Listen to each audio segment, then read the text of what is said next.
change the oil in a gas generator. This has got a Vanguard motor in it, which is Briggs & Stratton Vanguard motor, which isn't bad. Japanese.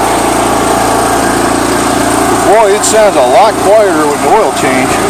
Couldn't believe it. Works.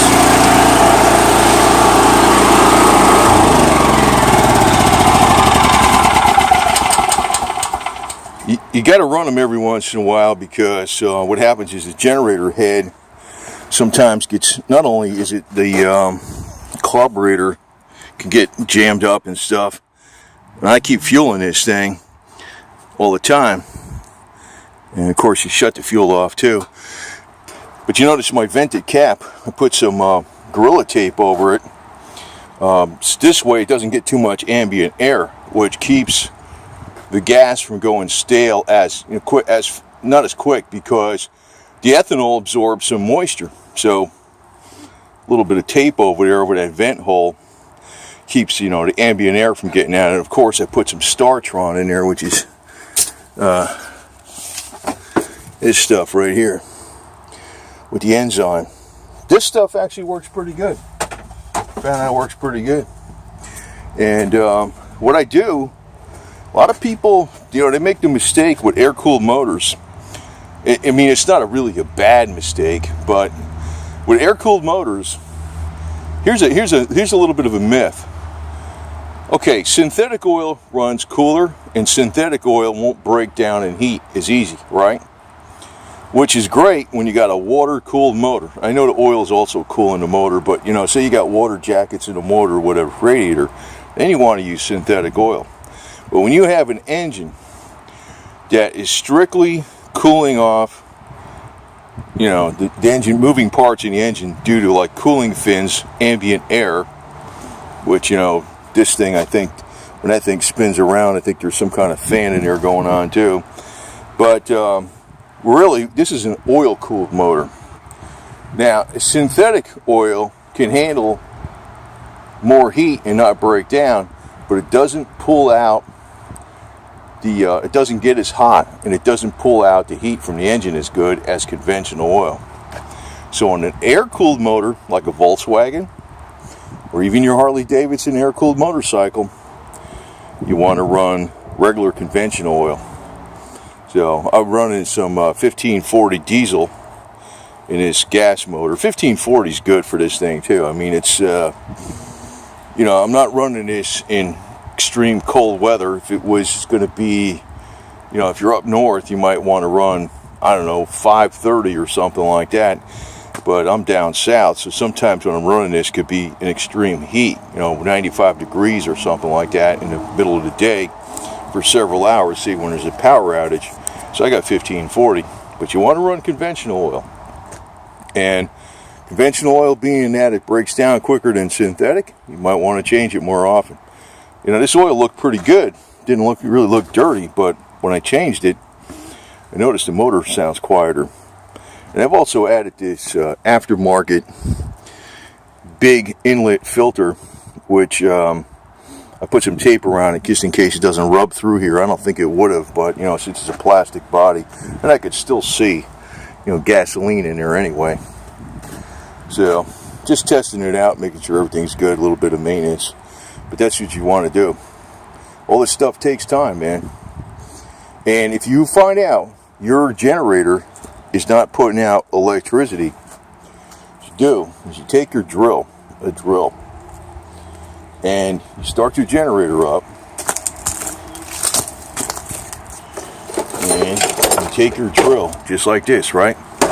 And you plug it in, right? You plug it in the generator and start spinning the head, especially a variable speed drill. And what'll happen is, with this suppressed, what happens is it excites the generator. I had to do that one time before, and it worked for like a charm. Figured I'd throw that tip in here. Maintenance is everything. You can have all this bullshit, and when you go to use it, you got a problem. That's what happens. You got a problem. The other thing is, I noticed on this thing, it's got a fuel bowl right here, right? There's a little there's a little orifice on the bottom that you got to stick a, you could stick a real tiny Allen wrench in or something like that, or even like a paper clip. Open up a paper clip and stick it in there. It's a tiny little orifice on the bottom after you take that fuel bowl out that sometimes gets clogged up or halfway clogged up, and you'll wonder why the hell the thing ain't running. That's a very common problem on this damn Vanguard motor. I don't know what it is, why it does it, but it hasn't really done it too much recently when I'm using the StarTron fuel additive with this thing. But just want to make sure everything's running good, because I keep it gassed up.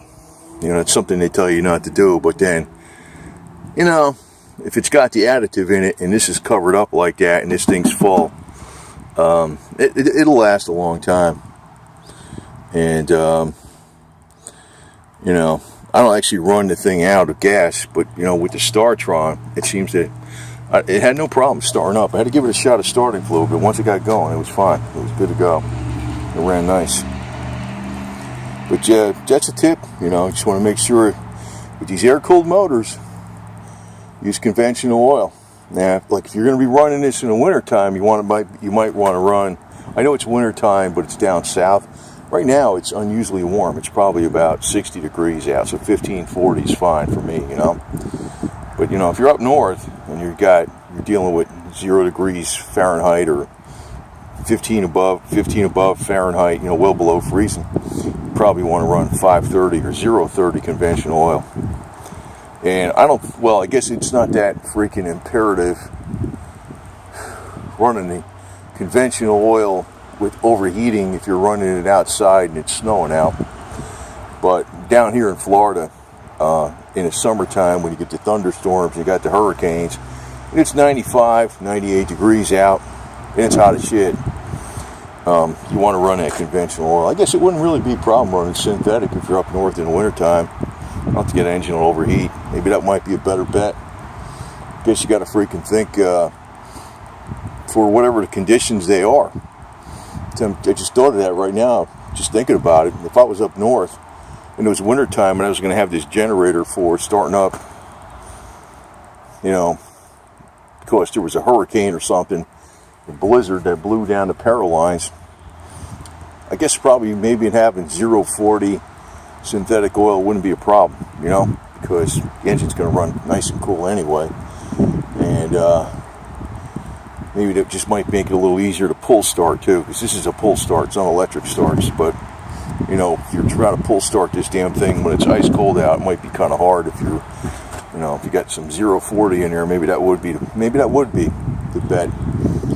But if you're running it for any length of time in any kind of weather that's even fairly warm, it could be 70 degrees out, you want to use conventional oil. And actually what I do is I use this one. I use my diesel one most of the time, but I use this one for 2 hours. Like if I'm running it for days, I'll run a diesel one for like 22 hours. I'll run this one for 2 hours. Let the diesel one cool down, and I run this one just to give the other one a break. It's good having two types of fuel, two different types of generators with two different types of fuel. So keep up and running. I got loads of diesel. I don't have too much gas, but I still got about 20 gallons or so.